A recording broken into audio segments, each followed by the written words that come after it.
Meron lang akong ipapakita dito. Nag-harvest tayo ng ating mga tanim na kamatis doon. Pero hindi na ako nag-video dahil mahirap mag-video pag walang humahawak ng camera.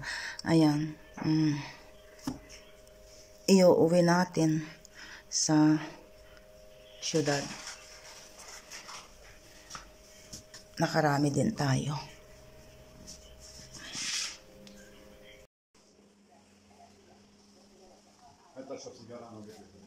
Well,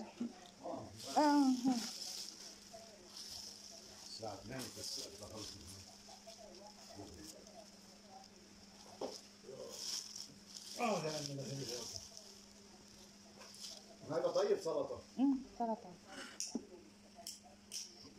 وانا انبسطت انه نزل كيلو 200 منيح حبزها شوي شوي.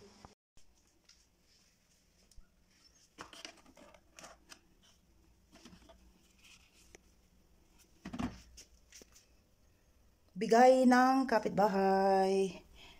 Iniwan lang sa pintuan. A few inches later.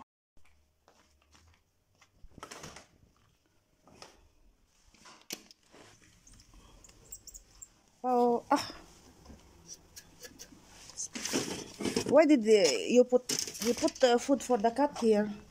And it's all. So, ayun, giniginaw na tayo. Nag-i-start na yung lamig dito.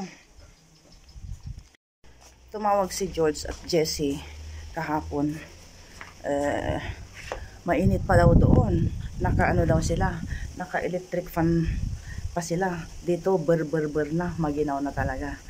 So, baka ito na yung last na vlog natin dito sa bundok. Pero babalik pa naman kami every weekend dahil magi-start na ang pasukan ni Bunso. Pero babalik pa naman kami dahil may trabaho pa si Habi dito. Siya siguro magi-stay ng the whole week ganoon. Tapos kami susunod kami ng ng weekend ganoon 'yon. Nag-i-start ng mag-change ang kulay ng mga punong kahoy dito. Ayun.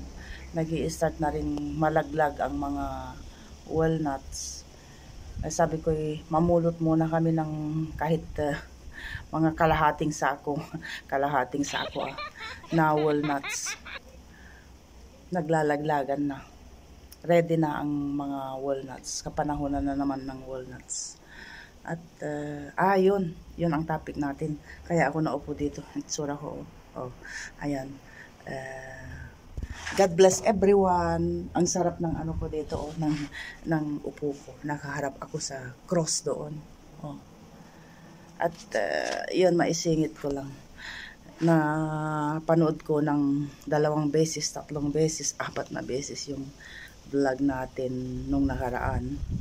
At naka 3 araw na yata tayo na hindi nakapag-vlog. So yun, napanood ko yung previous vlog natin. Nakukornihan ako dahil karamihang ang topic natin doon yata ay yung pag-uwi natin sa Pilipinas. Crossing my finger na sana'y matuloy tayo. Anyway, meron na tayong ticket, lahat-lahat na. At yun nga, napanood ko yung topic doon na karamihan po sa atin, karamihan po sa inyo na umuwi. Very excited sila. Hinihila nila yung araw para makauwi na.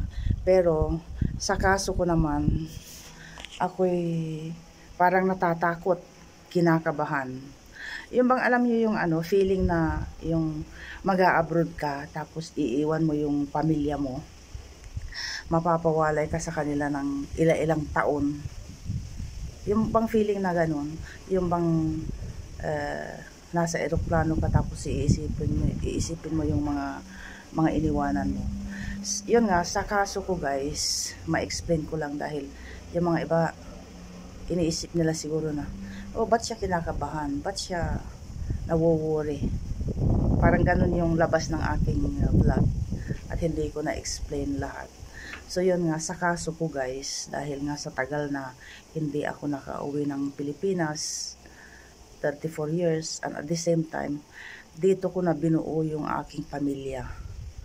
So, ang feeling ko, yung bang, parang, yung ganon, parang first time kong mag-abroad, naiiwanan ko yung aking pamilya. So, yun na nga, pag uuwi ako, yun ang kinababahala ko, at ikinatatakot ko, at ako'y kinakabahan dahil uuwi ako sa Pilipinas.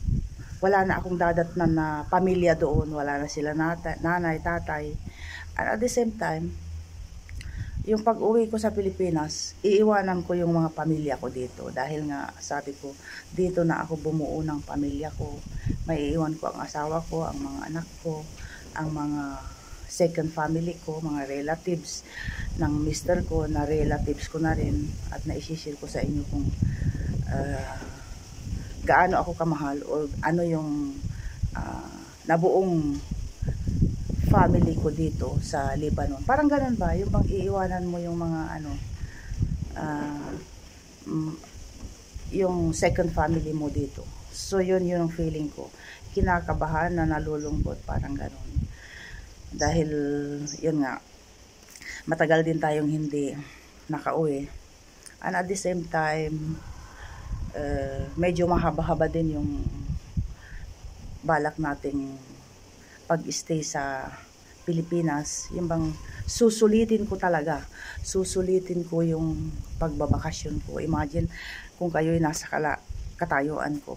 34 years, magta 35 years na hindi kayo umuwi. So, anong dapat nyong gawin? So, susulitin natin. Yun nga lang, wala tayong madadatnan na mga magulang natin doon. At, bali, yun nga, bali, si ate, yung isa kong kapatid, bali, sabay kaming uuwi. Doon na kami magkita, ganoon. So, yun ang rason at explanation doon sa previous vlog natin na hindi ko na-explain yung tunay na dahilan kung bakit ako kinakabahan, nagwo-worry, parang ganun ba. Iiwanan ko yung family ko dito. So, ayun. At nagyayaya yung yung pinsan ni Habi para magpulot kami doon. Isasama ko si Bunso para magpulot ng walnuts para iuwi natin. Yun.